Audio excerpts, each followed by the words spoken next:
La charte, parce que c'est ça. Et après, du coordonnateur à Paris, Jean-Marc Delaunay, voilà, de communiquer avec lui. Et après, ils vous mettent dans la boucle. Et comme ça, vous recevez toutes les informations.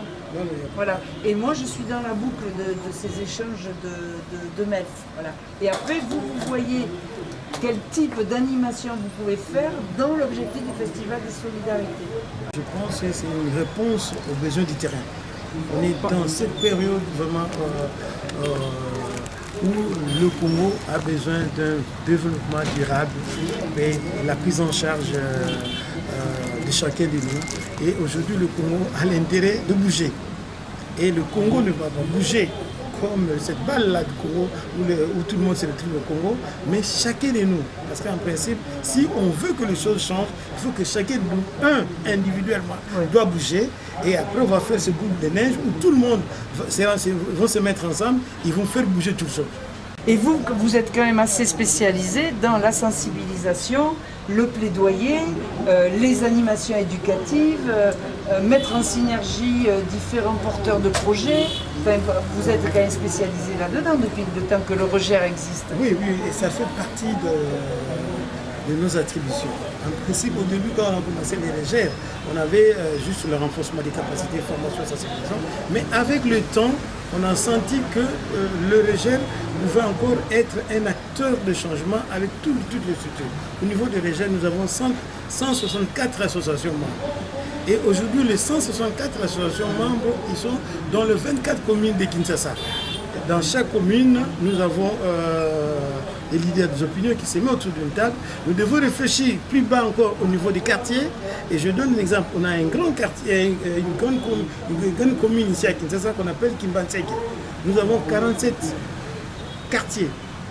Et la commune a 1 340 000 habitants. Oh là là. Alors, donc, s'il faut tout un travail de sensibilisation au niveau de ces 47 quartiers, eux ils ont une mission. Après la formation, ils doivent aller plus bas dans des avenues. Et pourquoi pas au finish dans chaque famille. Alors, cette révolution doit commencer, cette révolution tranquille doit commencer plus bas au niveau de la famille, au niveau des avenues, au niveau des quartiers et au niveau de la commune. Donc, il faut qu'il y ait, les gens doivent être informés, les gens doivent être formés et pourquoi pas faire avec. Vous voulez faire cette révolution tranquille, faire bouger les choses, mais que la population elle-même doit être des acteurs. Et nous voulons même ces projets quand on va réfléchir sur ces festivals solidaires, nous voulons que ce monde-là doit bouger, mais doit bouger plus bas. Et aujourd'hui, nous voulons dire pourquoi les autres doivent bouger et nous devons bouger aussi. Merci. Donc, voilà. Coordonnateur de leur père au sein du REGER. Oui, tout à fait ce que le cordon a dit. Hein. Moi, je pense qu'on a besoin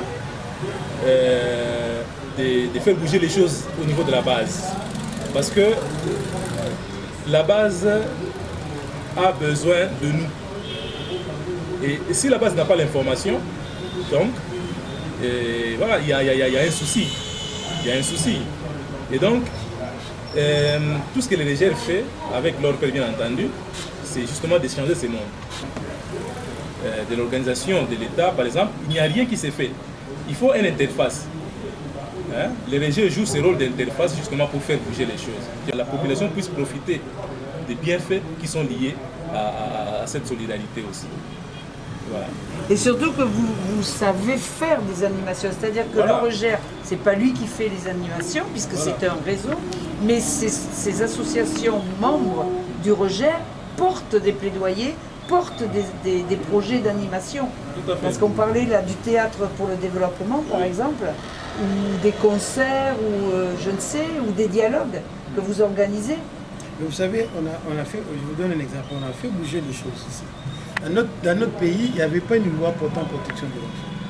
Donc, oui, on ça l'a fait cette raconte loi. bien.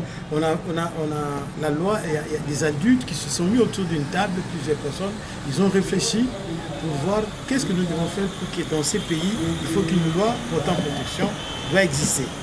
L'ancienne qui existait, c'était de l'époque coloniale. Les gens ont travaillé pendant plusieurs mois et la proposition de cette loi a été déposée au niveau de 2 chambres au Parlement. Pendant 2 ans, personne ne l'a traitée. Le régère a réfléchi pour dire qu'est-ce qui se passe. Pendant 2 ans, on a fait une proposition de la protection au niveau de 2 chambres, aucune réponse. Le régère a pris 500 enfants. On n'est pas des mendiants. Nous avons acheté nos sucrés, nos sandwichs et de l'eau, et nous avons notre fanfare. Nous sommes allés au palais du peuple. Là, il y a 2 institutions, 2 chambres. Nous sommes là, on a dérangé personne, on a mis la musique, on chantait, les enfants jouaient, tout ça. Les gens sont venus en cravate pour nous dire, mais qu'est-ce que vous faites ici? Nous avons dit, nous voulons voir les 2 présidents. Non, on ne peut pas voir les 2 présidents comme ça, il faut demander l'audience. Non. Nous, on ne demande pas l'audience, nous voulons voir les 2 présidents. Ils sont partis. 2 heures après, ils sont revenus pour nous dire, est-ce que vous ne pouvez pas faire une délégation? Mais on n'attendait que ça. On a fait une délégation de 10 enfants, 2 éducateurs. Mais les enfants étaient bien préparés, c'était eux qui portaient le plaidoyer. Ils ont vu la première chambre. C'était un monsieur dans son bureau. Et les enfants, ils ont même appelé papa président. Ça fait des années ici, nos adultes, ils ont déposé une proposition d'une loi qui va nous protéger, nous et vos enfants qui sont dans la maison. Mais ça fait des années, papa président, aucune réponse.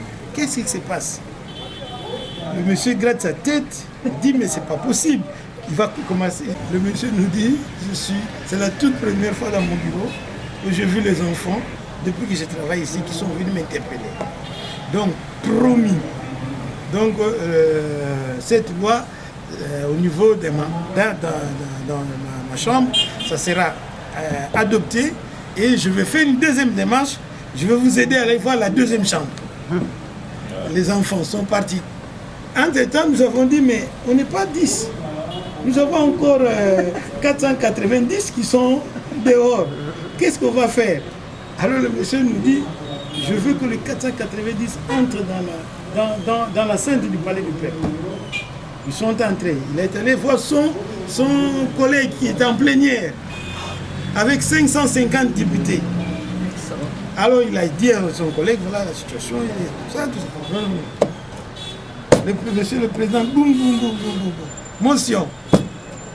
Voilà, nous sommes surpris, nous avons 500 enfants dehors qui sont venus nous voir pour un dossier très important. Et mon collègue du Sénat a demandé qu'on puisse recevoir les enfants.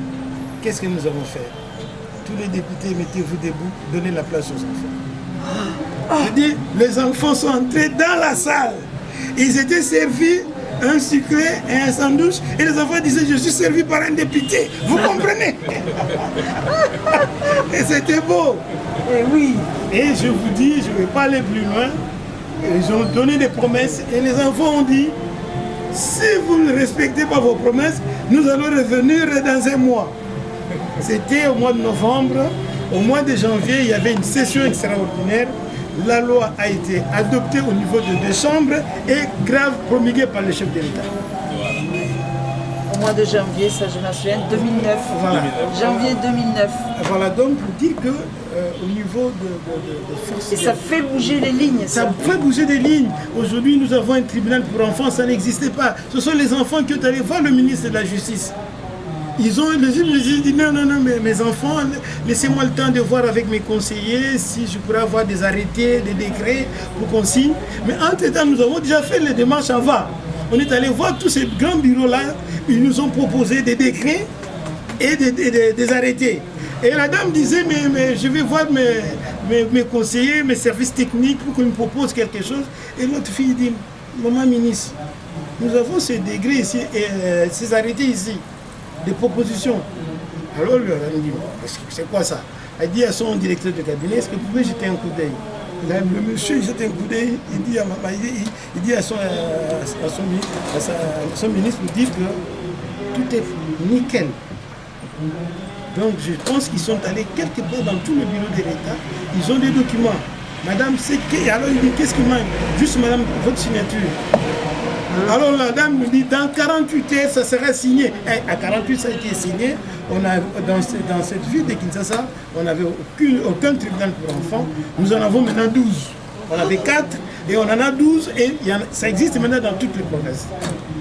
Ah ouais, chapeau. Voilà. Hein. Donc la révolution tranquille, on peut le faire si on constitue une équipe. Comme je vous ai dit, on ne peut pas changer les choses si on est seul. Je pense au niveau des régions, nous avons construit des ponts. Mais avec le temps, on avait tout d'abord construit des ponts en bois. Mais aujourd'hui, nous avons des ponts en béton qu'on ne sait plus casser. Donc ça constitue une force vraiment de changement. Et ce changement, elle est possible. Il suffit que tu crois à ça. Et nous, au niveau des régions, on croit. Et je pense que nous allons faire ça. Ensemble avec Maman Sociale. Bon, ben, vive le Festival des Solidarités. Hein. En 2020 à Kinshasa. Voilà. Voilà.